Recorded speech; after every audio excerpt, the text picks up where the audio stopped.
I decided that Valentine's Day was the perfect day for revenge, admits a resident of Austin, Texas, in the United States. He told about his lover's infidelity on the Reddit platform, asking users for advice. Many felt that the best solution was not to take revenge, but simply to break off relations with her and live in peace. But then, he said, the persistent girlfriend would pester him day and night with messages and calls. I wanted to put a fat end to it once and for all, and also to see the pathetic look on her face, he explained. You may not believe me, but men sometimes need to bring a relationship to a close too. Enlisting the support and advice of commenters, he devised an insidious revenge plan. With the help of a Reddit user, he managed to make a Valentine's Day reservation at a lakeside restaurant. Before the holiday dinner, he stopped by to pick up his cheating girlfriend, and while she was taking a shower, left all of her personal belongings he found in his apartment in the closet. She was still in the bathroom, so I took her phone and deleted my number from her contacts, he recalled. Then I found her lover Theo's contact and put mine in instead of his number. That was part of the plan. He thought of a date that, at first, seemed like something any girl would dream of: sweet conversation, a nice dinner, wine, and a romantic view of the lake. We reminisced about the past, and I even made her laugh, the Texan pointed out proudly. I asked her what she envisioned her life in 5 years. She replied that she dreamed of being married by then. It was very hard for me to act out all that drama, but I was determined to see it through to the end. After dinner, he retired to the restroom, where he called his best friend and asked him to pick him up in half an hour. Like a true gentleman, he paid the bill and invited his unfaithful friend for a walk around the lake. Everything looked perfect. We found a little pier and stood there, he noted.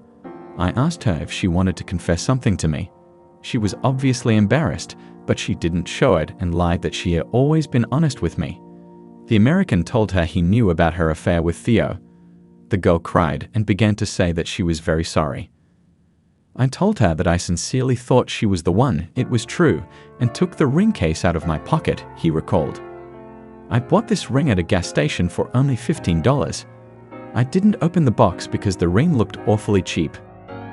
He lied that he had kept the ring for a long time and was waiting for the right time to propose to her. With these words, he defiantly threw the jewelry into the lake. The whole time she wouldn't stop crying and begging me to give her a chance to explain, he noted. I think at some point she had a nervous breakdown. That's when I decided to leave. Finally, he said he had nothing more to say to her and that her excuses would not change anything. He warned that he had left a bag of her things in her room. I let her know that we would never see each other again, and this conversation was the last. She tried to hug me and ask for forgiveness, but I wouldn't let her do that. I left her alone on that dock, the vigilant said. He got into his friend's car, which was waiting for him outside the restaurant, and proceeded to execute the second part of his cunning plan. He texted her from his cell phone from Theo after he switched his number to his own. What the hell, your boyfriend texted me and said he knew about our affair. I don't want any part of this drama, so don't call or text me again. I'm not kidding. The girl didn't say anything back to him. Sooner or later she'll figure it out and think I've acted like a teenager. But I don't care anymore. The plan turned out great. She got dumped by 2 guys at once on Valentine's Day. And don't tell me she didn't deserve it. After what I did, I was relieved. I'm still a little shocked though. Even if that act made me look like a real jerk, that's okay. I'll get over it somehow, he summed up. After a while, the girl sent him a long, touching email. He admitted that he wanted to put her message out there, but he thought about it and didn't do it. My story will seem unremarkable, maybe even standard, but I will write my confession. It so happened that I started to be interested in boys too early, about 13 years old, and I was in a serious relationship with guys for a year or more. My longest relationship is with Dima, whom I started dating at almost 17, and the relationship lasted 3.5 years. I can't say that I was unhappy or really regretted the time I spent with him, it's just that every day I had thoughts of a different life. I wanted something different, I wanted something real. I was like a supplement to Dima, I had to be with him, otherwise it was impossible. During this time, we got used to each other a lot. We were acquainted with our parents and unilaterally, me, planned to tie our fates to each other. Of course, I knew that we had no future with him and that all this would end sooner or later, but hope dies last. I loved him madly. I was ready for anything and more. In 3 years, I found out about his cheating, his communication with other girls, his deceptions and insincerity. What could I do? I'm a woman. I'm weak. I forgave. I loved because my mother and friends laughed at me, said that everything would be fine, that he was not worth my tears, etc. I was forced to tie my future with this man by the prospect of being well provided for.